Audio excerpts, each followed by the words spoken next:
Hi, I'm Rabbi Matthew Ponak, and today I'm talking about the path of kindness, insights from Judaism. This is kindness itself as a spiritual path. And in today's presentation, I'm going to be using the four worlds model of Kabbalah to structure the teachings about kindness. We're first going to be learning about that and then going through different forms of kindness practices, as well as emotional orientations in a kind way, and working onwards until we get to more esoteric, Kabbalistic, and mystical perspectives on what kindness truly is. And we're going to be landing in a sense of balance, asking questions about kindness and boundaries. And is there a harmonization point between those two? So I'm going to be drawing primarily on classical teachings from Judaism going back thousands of years with a little bit of contemporary. And of course, because all religions, including Judaism, are so vast, I'm going to be taking highlights from within this rich tapestry as a way of showing ideas, options, perspectives, and different pieces of wisdom that can be found in the Jewish tradition. So, to start off, I'd like to take a look at the four worlds from Kabbalah. And this is a system that's gone back around 1,000 years. And in and of itself, it's gone through different iterations. Now, here on the left is the tree of life from Kabbalah. And this tree of life, these 10 manifestations, can be divided up into four sections known as the four worlds. This can be seen as a map which lays out the layers of reality itself. And there's also a contemporary version, which is quite practical and tangible. And it's this model that we're going to be using in the lecture today.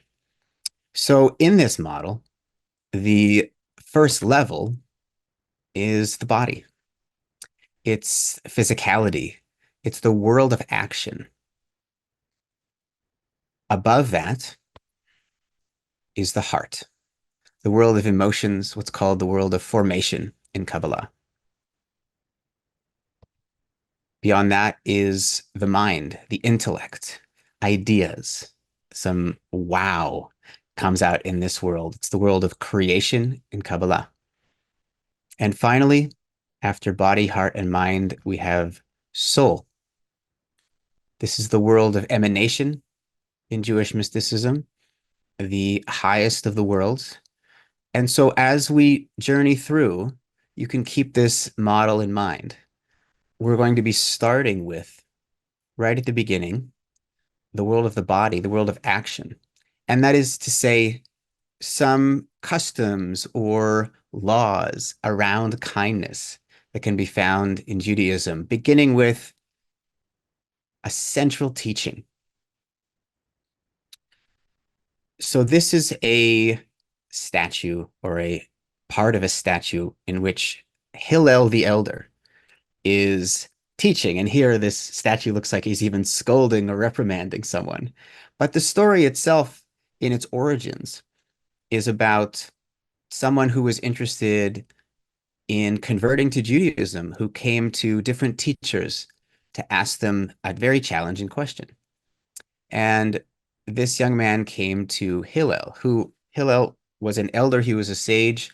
He was the greatest teacher of his generation that lived around 2,000 years ago. He was not called in his time a rabbi, but that's essentially what he was. He was a teacher of Jewish wisdom and the leading authority of his era. And this student, potential student, comes to him and challenges him. He says, can you teach me the whole Torah, the whole law, every single teaching? Can you teach it to me while standing on one foot? So, in brief, quickly, and Hillel says to him, first, he says, that which is hateful to you, do not do unto others. This is reminiscent of what many people call the golden rule. It's saying that the essence of all of Jewish teaching, of all of Jewish practice, of the whole lineage, is if there's something that you don't like, if there's something that causes you harm, discomfort, something that makes you feel bad in any kind of way, do not do that unto others. And he says, the rest is commentary. Everything else about the tradition, in a sense, is optional or it's opinion. The only thing that is required, the only thing that really there's no multiple opinions about is the need for kindness, the need to be good to all humans, animals, the earth, each other, ourselves. That is the essence of the whole path. And he says, not just the rest is commentary, he says, go learn, go forth and engage and study. Yes, there are different opinions, there are commentaries, there are views, and there's a lot to be learned there as well. That the kernel is love, the kernel is compassion. But beyond that, there's a great deal that we can be enriched by.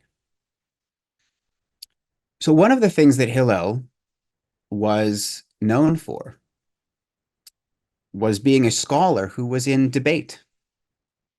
And he was known as someone who, when he argued, when he debated, or when his students debated and disagreed, that they still had a sense of respect, of honoring one another. There's a story told about two of these great houses of learning, the one of Hillel and the other of his, what's called a bar plukta in Aramaic, an opponent, an adversary, but not in a vicious or violent sense, an adversary in the sense of someone who you disagree with a lot. But the goal was for civil discourse as they were trying to figure out what is the best way to live? What is the nature of these different commandments and rituals? How is the best way to be kind? So there's a story of a famous disagreement that lasted for 3 years between the school of Hillel and the school of Shammai. And they argued and debated for so long, and eventually it said that a divine voice called out and said, these and these, all of these perspectives are valid. They're all the words of the living God, in fact, is what the divine voice said. That it was possible to have a different viewpoint with someone else and for both of you to be right. So disagreement in a way that's honoring is particularly emphasized here in this tradition and a lot in the book of the Talmud, which contains many of the original teachings and stories of the first rabbis from around 1500 to 2000 years ago. And so after this divine voice calls out and says, these and these are the words of the living God, what happened next was someone asked the question, well, if that's the case, then why are we always saying that Hillel's right? Why are we so impressed with this one rabbi versus the other? Because Hillel usually is the one that the tradition tends to side with. And the answer that's given is this. The school of Hillel are kind and humble. They teach their own perspectives, as well as those of the school of Shammai. Moreover, they teach Shammai's views before their own. So even though both perspectives are valid, one of the schools is particularly good with humility, with respect. They don't just state their own points, they actually state the points of the other school, even when they're amongst themselves. And they place their opponent's views before their own when they're arguing. It's a type of honor. And in a sense, even though both perspectives are correct, there's something more correct about a valid point that's said with love and compassion and honor. So these are basic principles within Judaism. One, that kindness is the center of it. Though this could be argued in various directions, I am of the view that kindness is the one truth that has persisted within Jewish teaching and culture throughout. There's been lots of variation, but an emphasis on being a moral human is something that has not been seen as anything other than a legitimate perspective throughout. And there, from that kernel, we have this sense of the different views and the respect and the honor that are required. But when it comes to actual specifics about how to honor one another, how to be a good person, there are many, many different ways. Taking in guests as an example, hosting, feeding people, having people in your home, especially when they are struggling, has been considered a great mitzvah, a great commandment, a great practice for countless generations. There's also smaller, subtler things, such as if someone comes over for a meal, there's a custom of escorting them not just out of the door and saying goodbye at the door, but actually walking them off of your property or walking them, out from your yard all the way to the gate. And it's something that makes people feel special or makes people feel seen or also practically can make people feel safe, depending on where you are. There's a sense of escorting guests. If there's someone who's sick, it's incumbent upon Jewish practitioners to visit the sick, to bring food, to show up, especially if they're close family, to be there and to make sure that the one who they love is okay in the hospital or wherever they are. And there is a lot to be said about helping people in need in general, charity, giving donations, helping just with our actions and those kinds of things. We're going to be getting to that later on near the end of the presentation. But whatever our faith, whatever our tradition or non-tradition, wherever we're coming from, learning about ideas for how to help, learning about ideas from traditions such as this it's something that can help us think more deeply about how to be kind, because being kind isn't always the simplest thing in the world. Beyond honoring humans, there's also a sense of honoring the non-human world. So kindness to animals. There is a long history of people having animals that are part of the economy, like beasts of burden. And it's not a given how to treat one's ox or donkey or what have you. So here are a few notions from older sources. It says in the Talmud that we must feed our animals before we feed ourselves, that they're they are deserving of love and compassion, even though it wasn't always the case that everyone believed that animals were capable of feeling pain like humans. Animals, well, certainly mammals feel a great deal of what humans feel, but a system which promotes nurturing animals and nurturing the environment is one which promotes love. A second one, animals also rest on the Sabbath. So in the Jewish tradition, the seventh day, Friday night to Saturday night, is a day of rest and refreshment and delight. And it's not just for humans. Actually, if you have animals, they're supposed to rest too. Your ox isn't working the field when you are taking a break on Saturday. Similarly, if we have pets, that can be maybe there's something a little pampering we can do for our pets if we're taking a rest or refreshment as well. And you can see here, this is a picture of Moses, who was a shepherd. In fact, many of the famous prophets from the Bible were shepherds. They spent a great deal of time out in nature and caring for smaller creatures. There is a story about one of Moses's small sheep that went wandering away from the flock. This was before he was a prophet, before he had heard the divine voice calling him to lead the children of Israel out of Egypt. They this sheep wanders off, and Moses goes with it, and he finds it after tracking it down. It was thirsty. It was trying to get to some water. And so, after letting it drink, he realized that this little sheep was having a hard time keeping up with the flock. So, he picked it up and he carried it for the rest of the time. Now, this is not a story in the Bible. It's what's called a midrash. It's a rabbinic tale, like a wisdom tale that teaches about biblical characters. It's sort of a little bit like fan fiction you would have today, but it's meant to relay a message. So, what they say in this midrash is that after he acted this way with this little sheep, that God reached out to him in that moment. This is when God revealed himself, that Moses was chosen to lead the Israelites because he had compassion on his flock. And God said, well, because you have compassion on your flock, you must be worthy to lead my flock, to lead the Israelites out from Egypt.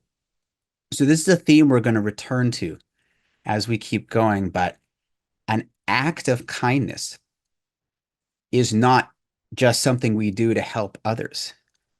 It also has the potential to open us spiritually. There's something of a sacred practice of kindness that is possible. And so this story is about a shift that takes place that is created because of compassion, going above and beyond. So this kind of compassion and this kind of kindness, which by definition is not something that always feels good immediately. And there's something about extra efforts that can not just help a great deal, but also can have that power of transformation. So we have a very old commandment that's given in the Torah. It's called a commandment. We're going to see the complexity of that word as we go. But this instruction in the Torah says if someone, this was given thousands of years ago, someone's laying siege to a city as part of war, that it's forbidden to chop down fruit trees. And that law is then studied and investigated and reimagined over the years. So in the Middle Ages, there is a teaching about it. It's actually, this is a book written by someone trying to instruct their own children about all of these different ways of being. And the message was that we shouldn't cut down fruit trees because it's trying to encourage love in us, that if we treat everything with respect, it creates a greater love inside of us. And he says, virtuous people will not destroy even a mustard seed in the world. They are distressed at all ruination and destruction they see. If they're able to do any rescuing, they will save everything that they can. To walk humbly, to walk with care, to know that this world is fragile and sacred, and we can have an opportunity with everything we do to cultivate a little bit of kindness and care. So we've seen a little bit about kindness to each other, kindness to animals, kindness to the earth.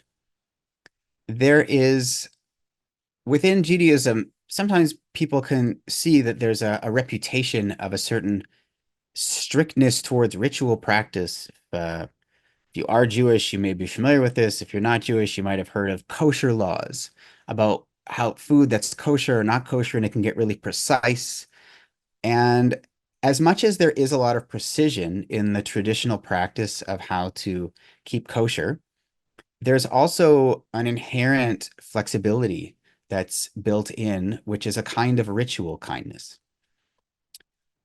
So there's a story that's told in a time past there were two people who were wanting to eat chicken. And the way it would work, and the way it still does work in some places, is they would find a someone who was skilled in the arts of ritual slaughter. This is a particular way to kill a chicken, actually, which in and of itself is based on compassion for the animal, a quick death. But there are precise requirements for exactly how it's done. So there was a kosher slaughterer, someone who's certified in that or trained in it, and two people bought chickens from this kosher slaughter. And one of these people was rich and the other one was poor. It turned out that there was something to doubt about the quality of this shochet, this person who does the slaughtering. So they ended up taking their chickens to show to the rabbi, who was someone who could determine, is this kosher? Is it not? Is it edible? Is it not? So first, the rich person came to the rabbi, and the rabbi examined the chicken, and he said, no, it's not kosher. You should go buy another one. Okay, so the person was rich, they could afford it. And the poor person who for whom having chicken was a special treat and wasn't commonplace and it was a big expense for them. They took the chicken from the same shochet to the rabbi, and the rabbi looked at it and he knew this person and he said, it's kosher. It's acceptable. The same cut, the same, everything was the same, except one person could afford another chicken, the other person couldn't. And there are possibilities within this ritual law to make those kinds of decisions. If someone's trained, there's something called hefsed meruba. And that means essentially if there's going to be a great loss or even a small loss for someone who doesn't have a great amount, if it's close enough, if the chicken's good enough, it's okay. It is kosher. So these are some actions, right? In the world of action. And we're starting to move into the emotional realm now, which is also the relational realm. This is an instance we just saw of a ritual moment that could also, it was also relational. And something about how humans emote with one another. There's a lot to do with kindness, as we'll see. So peaceful responses. And you can see here from the picture, this is not someone who's feeling particularly peaceful. They look really angry. It's possible when someone is really angry and they're directing their anger at you, it's possible to reply in different ways. It says in the book of Proverbs, a soft reply turns away anger, but a harsh word stirs up rage. Simply apologizing if it's something you've done as a beginning step. It's not easy for all of us. I happen to be both Canadian and American, so my Canadian side is pretty good at apologizing right away. But it's not always the simplest thing, but sometimes it's the wisest one. If you've cut someone off in traffic by accident and they've come out of their car and they're yelling, you have a choice in that moment. You have an opportunity to yell back if you want, or to simply say, I apologize. Absolutely. I'm terribly sorry. And often with most people, that will be something which reduces the anger. It's an answer for peace. It's an answer for the well-being of all. And a soft reply really can turn away anger. Now, of course, this doesn't work in every instance. I remember one of my children had started a new school and he was 6. And he came back one day and he said, I've been treating everyone really well, but they're not always nice to me. And he was upset because he was wanting to make new friends at this new school. And he said, but you told me that when I treat people well, they're going to treat me well. And had to say, you're right. It doesn't always work like that. Not always with children, certainly not with adults as well, but people with a basic decency, even when they lose their cool, a soft reply turns away anger. And on the other hand, it's possible to give a harsh word and stir up anger and to cause more. And similarly, this is a related teaching, also from the book of Proverbs. This is as face is to face in the water, so is one person's heart to another. Which is to say, before mirrors existed, water is what reflected. So when you look into a pool of water, you see your face reflected back. And that is what our hearts are like with each other. So if someone is in a bitter state, if someone's experiencing something difficult, one of the best things we can do to help is to mirror them. If someone is feeling very sad, for example, or depressed, if we come at them with tons of joy and excitement, there's, I suppose, a chance that could really help. But often what people are needing is to feel like they're being met. That if we can attune ourselves to those around us, that can start to become a place of healing.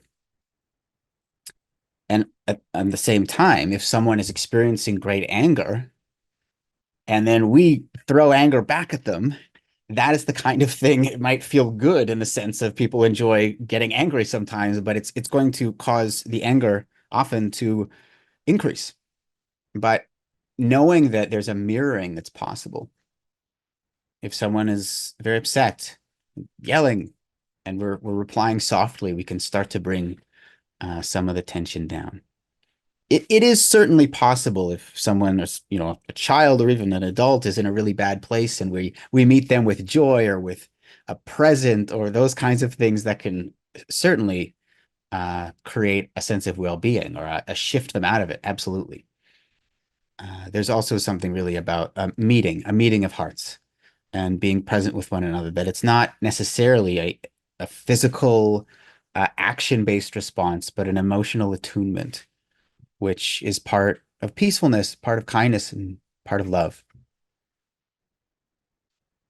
And when we think about emotionality, we can also think about our inner world, kindness to ourselves.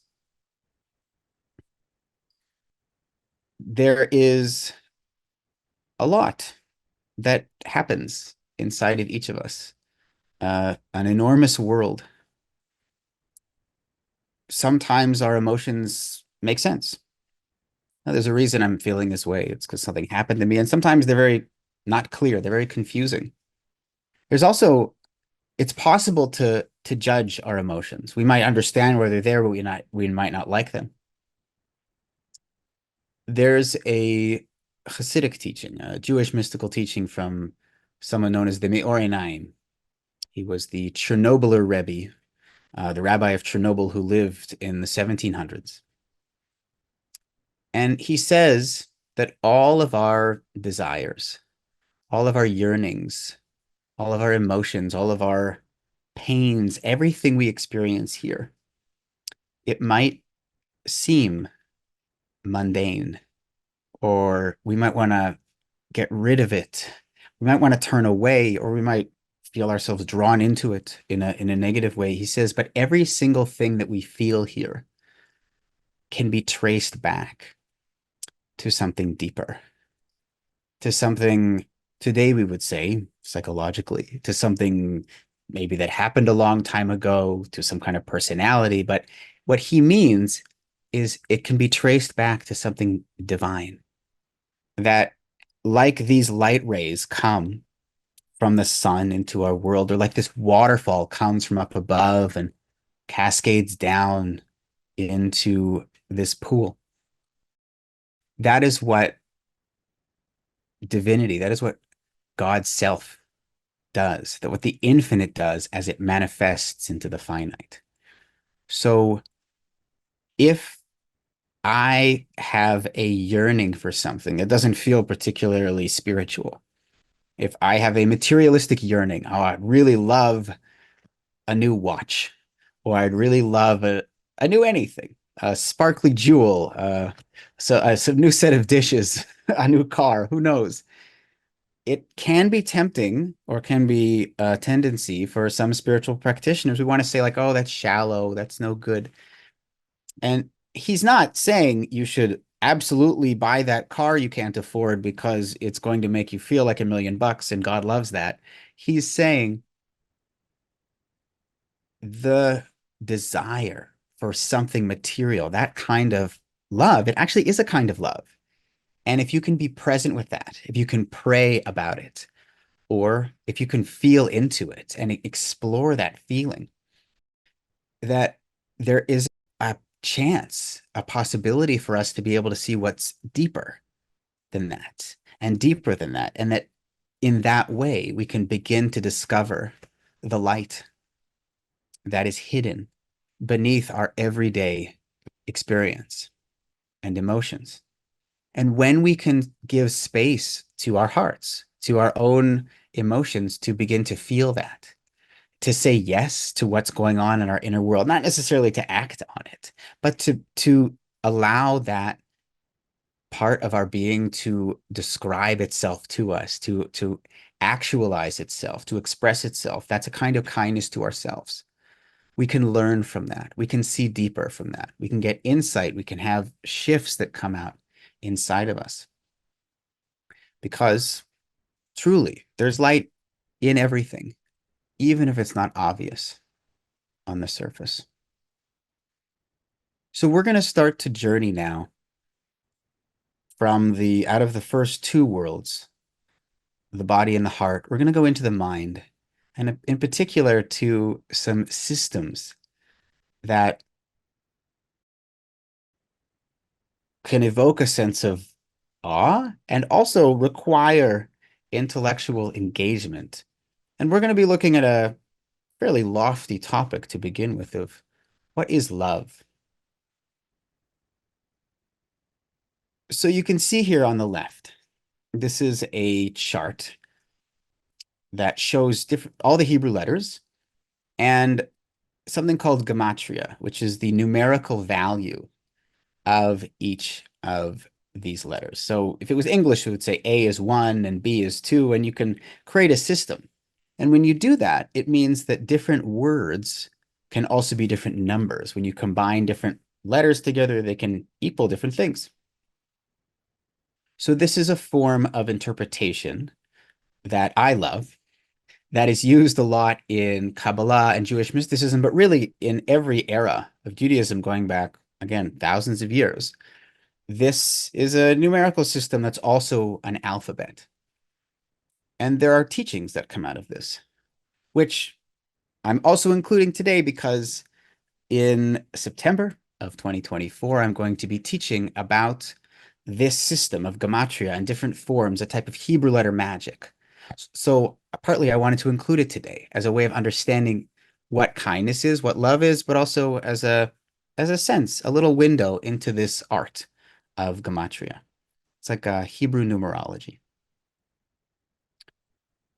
So first off, we take the word for love in Hebrew. It's ahava.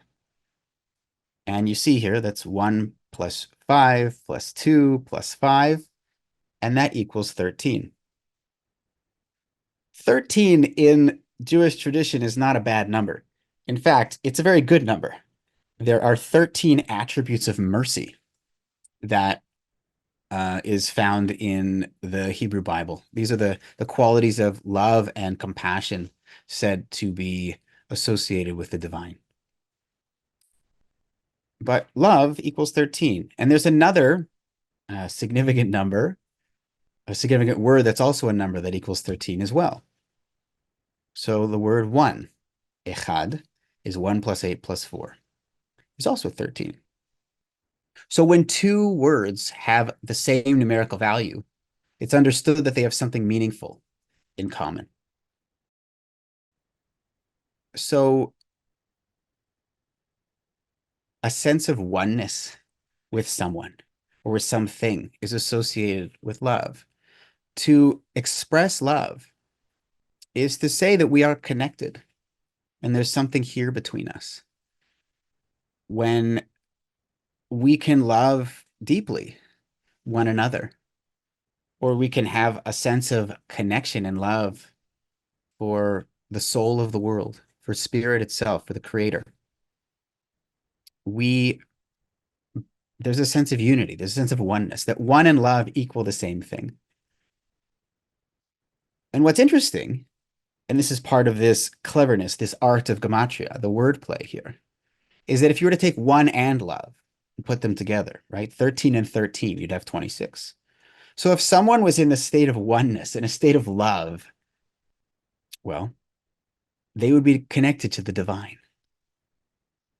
So this number 26 is the ineffable name of God, the Yod He Vav He. It can't be pronounced, but it's the central divine name in Judaism.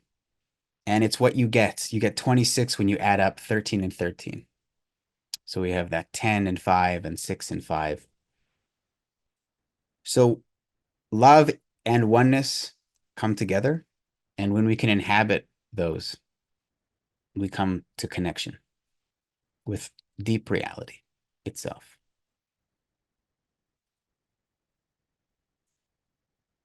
And there's another form of Hebrew letter magic, and this is archetypal. It's when we see every letter as having, like a tarot card, for example, it has its own resonance and meaning. So you can take words in Hebrew and you can look at the different meanings of the Hebrew letters that make them up, and you can understand something from that. So the letter chet here on the right is the beginning of the word chesed. And chesed means loving kindness. It's a type of love, both in between people here. It's an earthly form, but it's also very much a divine quality as well. So these three letters, I'm going to walk through them. The one on the right is called chet. And you see, I included, this is a particular style of font that you would find in a scroll, a Torah scroll. The Torah, just to be clear, is the first 5 books of the Hebrew Bible. It is at least 2,500 years old, probably significantly later, many sections of it. And it has a type of font in it, essentially. So this is what a chet looks like in the Torah, there on the right. And you can see it almost looks like there's 2 separate entities, and then there's something that's joining them in between. So one of the ways of understanding what a chet is, it's that it's a type of conflict.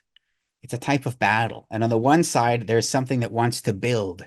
It's fighting for the ability to build and create. And on the other side, there's something that is fighting because it wants to destroy, it wants to take down.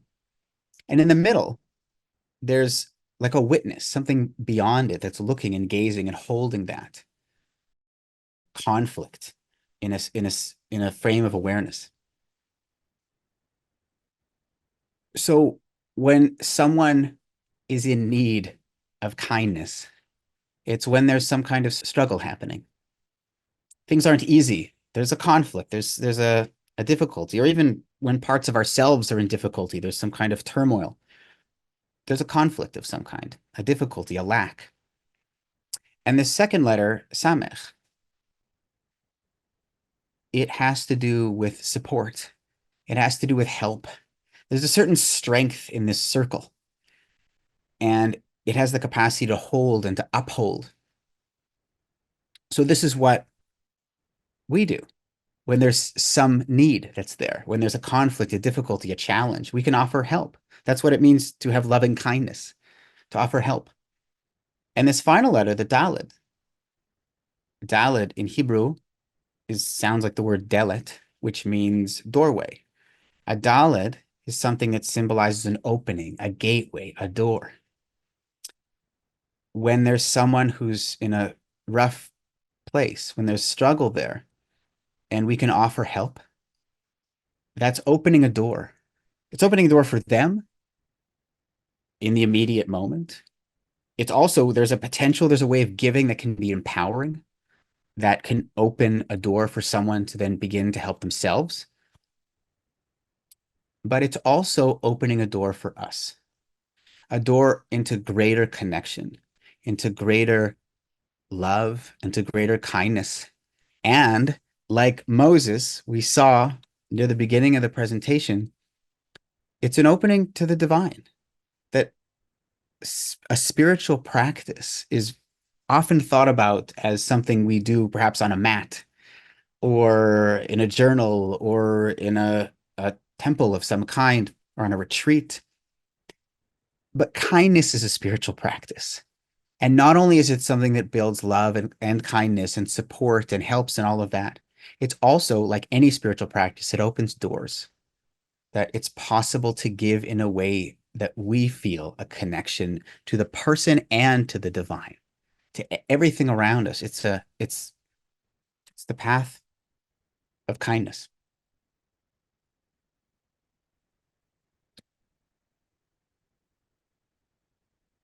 And so this word spiritual, which everyone hears and everyone thinks probably fairly aligned in some cases, and maybe there's different definitions, but it can come in subtle or more dramatic ways. A spiritual moment can be simply a feeling of well-being and connection. When there's someone on the street and they ask you for money, do you know this feeling that you give some money or some food or what have you, or you take a moment just to connect with someone and to offer compassion? There are a few things that feel better than giving for its own sake. That moment where someone might say to you, "Oh, God bless you," right? It's like a blessing that comes from someone who's down and out. Uh, I believe that blessings, authentic blessings in cases like that, are very sacred, very powerful. And it can be very subtle as well. Like it's just a nice moment. There's, wow, I gave and I received. There's something about someone else receiving our gifts that we actually receive in the process. It can also be more ecstatic. I don't know if you've experienced this, you've read stories of people who experienced this, but there are stories of holy people who, for whatever reason, decide to, whether it's their whole life they're devoting or an instance where something comes up and they know it's going to inconvenience them, and they go out on a limb anyways, and they give and it hurts, or they give and it's a little bit too much or a lot too much, but there's something they're doing there. They feel driven and it's intentional. And a kind act like that can be almost ecstatic, could be illuminating. It is a spectrum, this kind of spiritual connection. We can feel it with ourselves, with each other, with the divine, but it's there. And it's possible that chesed, that loving kindness, is a doorway. It opens up to possibility. So the word for charity in Hebrew, it can be translated charity, but it literally means righteousness or justice. So the word is tzedaka. It's a fascinating principle. It's not like we're giving to someone because they're down and out. It's not the idea. Tzedaka is, this is what is right. It is proper in the world, that if someone who we come across doesn't have sufficient means, it is just, it is correct to give and to offer. It is a mitzvah, a commandment. It is a part of the Jewish lineage. It's really, it's universal, it's everywhere, but it's also in the Jewish lineage to give in this way, to give a percentage of what we have as a way of doing right in the world. It is also said, like kindness, to be extremely important, extremely central. There's a quote from the Talmud that says, Tzedakah and acts of kindness are equivalent to all of the commandments in the Torah. They're, if you were to place them on a scale, that being kind and doing what's right with our help for others, it equals all the rest of them. Part of the debate of this tradition is there's going to be different perspectives, of course, on this, but it's a lovely sentiment, a lovely teaching to bring through, and there is something really just core about these kinds of commandments that have to do with just being good, as opposed to a ritual practice, for example. This word commandment, mitzvah in Hebrew, it can also be interpreted, and is in Jewish mysticism in certain circles, to not mean a command, but actually it's related to an Aramaic root that means connection or attachment.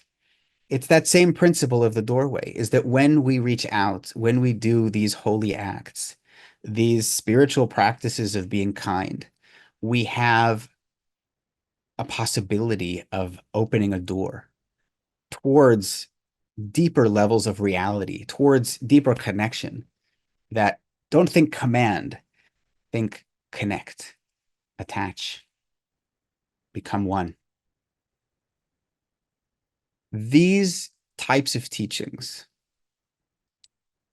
the path of kindness, are not unique to Judaism. They are found in one way or another in every culture and every tradition in the world. This is a statue of Saint Katherine of Sienna, who lived in the Middle Ages. She was a Christian mystic. And she used to, when she was younger, give food to people from her family's food. And she would give away so much because she thought it was so important to give. And she would actually give away too much of her own family's food when she was younger. And she became a nun, and she lived a mystical life. And she lived a life of devotion. She said, famously, "Charity is the sweet and holy bond which links the soul with its creator. It binds God with man and man with God." This is the path of kindness. This is the spiritual experience of charity, of kindness, of giving. And depending on one's perspective, one's lifestyle, one's commitments, it's possible to give too much. Say Katherine of Sienna was a monastic. She lived a life dedicated to giving over. But she also, before she was giving too much of her family's food away. There actually is a balance there. And Judaism, one of the things that I believe that our tradition has to offer in a universal space as another perspective, is a type of mysticism, a type of approach to the world that is from the perspective of a householder. Judaism doesn't have monks. We don't have nuns.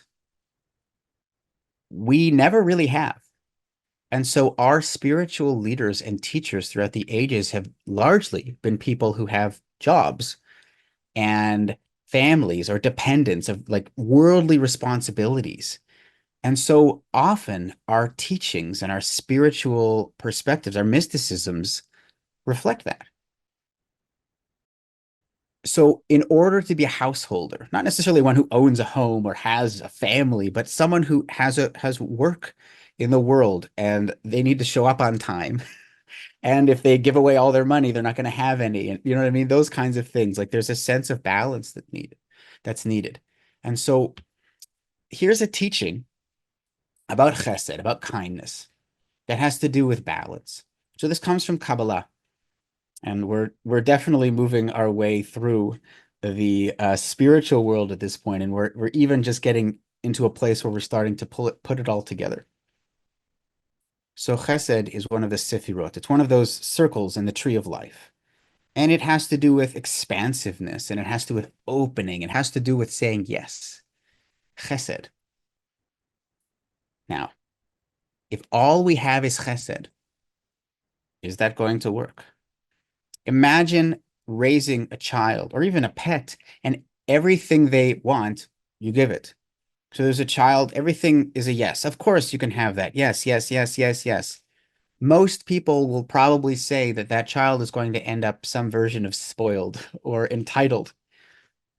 So the other side here, the other energy that balances chesed in the tree of life is gevura. Gevura is limitation, it's boundaries. It means power or strength, and it's the word no. It's a sense of if chesed is ever expanding, always yes, then gevura is another quality that we all have inside of us, that we can all cultivate, which is the sacred no. It's not a no with malice. It's not an aggressive no. It's a no. So on its own, though, we get to this place where it wouldn't be good either. If all we had was gevura, if all we had was limitation, there is a child and all they ever hear is no. Can I go outside? No. Can I go to a camp this year? No. Could I anything? Can I finish my homework and go play? No. That is going to be a sad child.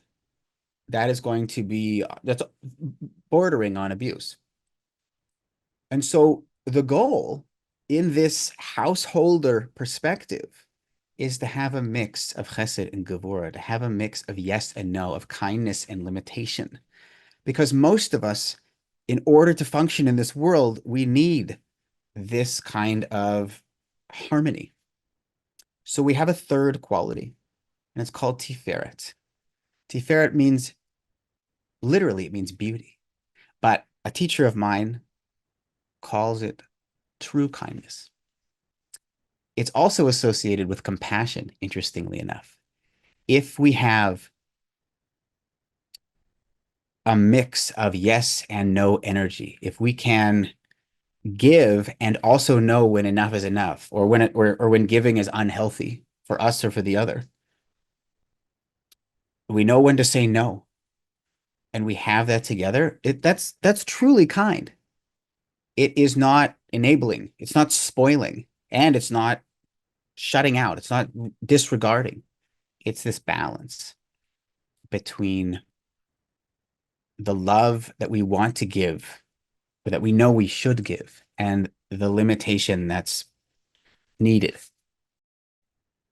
If a child is raised with a healthy mixture of yes and no energy, there's a possibility for them to become their best selves. That is truly kind. It might not feel kind in the moment when they ask for a candy and we say no, but it is truly kind in the long term, in the bigger sense. And this is true with all of our relationships. We can't give away all of our money to everyone who asks. We can't give away all of our time to everyone who asks. But if we find the right balance, we can give it away when it really matters, and we can allow others to kind of step in and to be empowered and to find their best selves. So this balance here is very central to this kind of householder path. So I'd like to go back to an earlier topic, and I'm going to share this, and I'm going to share a couple of stories before we end today. So if someone asks for money, let's say on the street, and you're walking by and someone's down and out and they ask for money, there might be some questions that come up. And one of them is, what are they going to do with this money? And that's a legitimate question. What are they going to do with this money? Aren't there food banks? Aren't there places where they can get food? Why are they using this money? Is it going to be for some kind of illicit drug use or those kinds of things? So we might ask ourselves that. And on the other hand, if we don't give them any money, there might be an actual moment that's missed out there. So this isn't just about being kind for the sake of feeling amazing with ourselves, right? That it's also about being kind in the most truly compassionate, that tiferet, that balance, that true kindness way. So sometimes I want to offer food, just food, chocolate bar. Maybe that's not the best example. Granola bar, something a bit healthier. And sometimes people don't want food. So is there a way to have that sense of connection and to be also integral with ourselves that we're giving in a way that we know is going to point in a way that we can feel truly good about? So one of my teachers has a very simple thing. Well, Aleva Shalom. He's not in this world anymore, but a teacher of mine from several years ago, Reb Zalman Schachter Shalomi. This is one of the very simple teachings that I learned from him. Is he would say, give food and money put together. I've never had someone say no to a granola bar with a dollar bill attached or anything like that. And it's usually this very connective moment, and there's something nourishing there. And this, I don't ask people what they're going to be using the money for, but it's both. It has this sense of balance. It connects with the spiritual realm. There's an opening that can happen in those moments. It's emotionally connective. It feels intellectually a bit more integral, with integrity. And there's also that physical act. It's just giving. It's that deed of tzedakah. So it has that connection on these different levels, these different worlds. And this is just one example. There's many ways to go about this, but I wanted to suggest that as we're talking about balance. For this path of kindness, it's not just about our sense of connection and transformation. It's also about doing the best and the most good that we can. There might be an argument to be said for giving small amounts many times as opposed to giving one large amount one time. I invite you to think about these topics, to have your own opinions, to argue in this honoring way, right? This is not, there's no end of the story here. These are offerings, these are gifts, these are potential teachings for you to think about. What do you want to incorporate into your life? What do you not want to? What would you like to have a divergence from here? Whatever it is, these are yours. They're yours to contemplate and to use. So I'd like to end with a couple of stories. And one of them is about this character known as Choni the Circle Drawer. Choni was a charismatic character that lives in the time of the Mishnah, 2,000 years ago. He has this question he's trying to answer about how long 70 years really is. He's thinking about himself, thinking about dreams. And he comes across someone who's planting a carob tree. And Choni says to him, why are you planting that tree? That is going to take 70 years to ripen. You're never going to be able to enjoy the fruits of the carob tree. And the man looks at him and says, when I was born into this world, there were already carob trees here. My ancestors planted them knowing that they would never be able to use them. And so I'm planting this tree now for my descendants.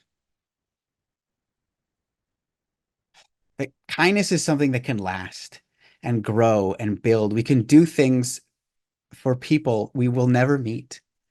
And that's truly an act of kindness, that we won't even get the immediate knowledge and the benefit, but there's something truly sacred about thinking about our world right now and what are the seeds that we can be planting that will allow the future to be nourished.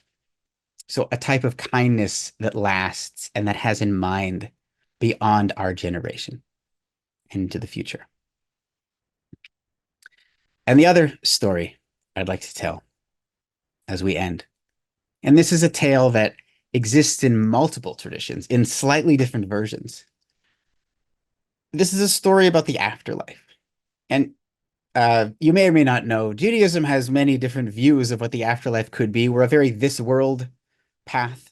We don't have a lot of agreement or any doctrine on what happens after we die. But one of the things that sometimes people imagine is a type of purgatory, a temporary purgatory. and some kind of heaven realm. So here is this tale. So in purgatory, in Gehinnom, as we call it, there's suffering. And part of the suffering is that there's a giant banquet, an amazing amount of delicious food laid out. But people there in Gehinnom, in purgatory, have hands that are shaped like spoons, and they have elbow joints that are locked.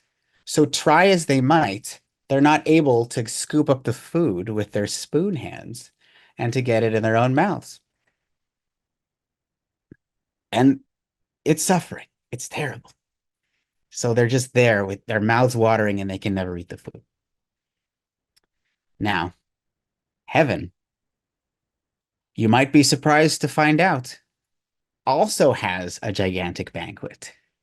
And everyone there in heaven also has spoon hands with elbow joints that are locked. But in heaven, they learn how to feed each other.